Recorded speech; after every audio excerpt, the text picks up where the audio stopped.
बाल्डा bauxite खଣି खनन ପାଇଁ ଜାଲ ଦସ୍ତଖତ। ଦୁଇ ଗ୍ରାମସଭାରେ ଜାଲ ଦସ୍ତଖତ ଅଭିଯୋଗ।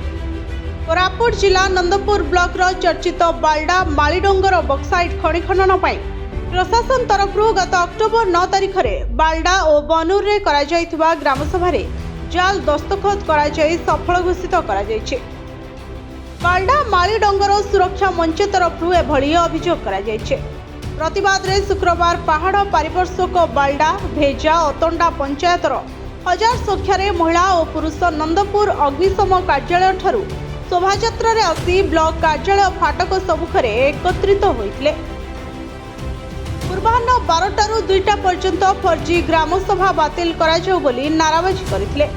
2ଟା ବେଳକୁ ବିଡିଓ ଦୁର୍ଗା ପ୍ରସାଦ ଦୋରା ଫାଟକ ସମ୍ମୁଖକୁ ଆସି ଲୋକଙ୍କ ସହ ଆଲୋଚନା କରିଥିଲେ। ଗ୍ରାମସଭା ସ୍ଥଳ ବାହାରେ ଉପସ୍ଥିତ ରହି ବିଡିଓ ଓ ତହସିଲଦାର କେବଳ ମାଜିଷ୍ଟ୍ରେଟ ଦାୟିତ୍ୱ ତୁଲାଇଥିଲେ।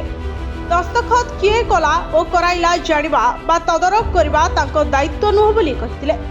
ଲୋକେ ଜାଲ ଦସ୍ତଖତ ହୋଇଥିବା 2 ଗ୍ରାମସଭାକୁ ବାତିଲ କରାଯାଉ ବୋଲି କୋରାପୁଟ ଜିଲ୍ଲାପାଳ ଓ ଉପଜିଲ୍ଲାପାଳଙ୍କ ଉଦ୍ଦେଶ୍ୟରେ ଦାବିପତ୍ର ସର୍ବସମ୍ମୁଖରେ ପଢ଼ି ବିଡିଓ ଦୋରାଙ୍କୁ ପ୍ରଦାନ କରିଥିଲେ। ଅଭିଯୋଗ ପତ୍ରରେ ଗତ 9/10/2025 ତାରିଖରେ ବାଲ୍ଡା ବକ୍ସାଇଟ୍ ପାହାଡ଼ରୁ ଖଣି ଖନନ ପରିବେଶ ମଞ୍ଜୁରୀ ନିମନ୍ତେ ବାଲ୍ଡା ପଞ୍ଚାୟତ କାର୍ଯ୍ୟାଳୟ ଓ ବନୁର ଗ୍ରାମରେ ପ୍ରଶାସନ ତରଫରୁ ଗ୍ରାମସଭା ଅନୁଷ୍ଠିତ ହୋଇଥିଲା।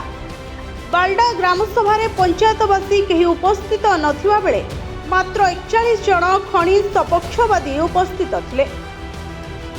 କିନ୍ତୁ ପ୍ରଶାସନ ତରଫରୁ 320 ଜଣ ଉପସ୍ଥିତ ଥିବା ଦର୍ଶାଯାଇ 279 ଜଣଙ୍କର ଜାଲ ଦସ୍ତଖତ କରାଯାଇଛି।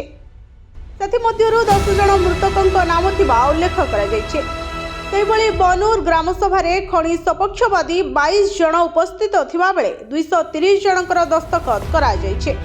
208 ଜଣଙ୍କ ଦସ୍ତଖତ ଜାଲ ଥିବା ବେଳେ 12 ମୃତକଙ୍କ ନାମ ରହିଛି ବୋଲି ମଞ୍ଚ ତରଫରୁ ଉଲ୍ଲେଖ କରାଯାଇଛି। ସୁରକ୍ଷା ମଞ୍ଚ ତରଫରୁ କେନ୍ଦ୍ରୀୟ ପରିବେଶ ମନ୍ତ୍ରାଳୟ ୱେବସାଇଟ୍ରୁ ସଂଗୃହୀତ ଗ୍ରାମସଭା ସମ୍ପର୍କିତ କାଗଜପତ୍ର ଅଭିଯୋଗ ପତ୍ରରେ ସଂଲଗ୍ନ କରାଯାଇଛି। ବ୍ୟୁରୋ ରିପୋର୍ଟ, ଦ ନ୍ୟୁଜ୍ ଇନସାଇଟ୍।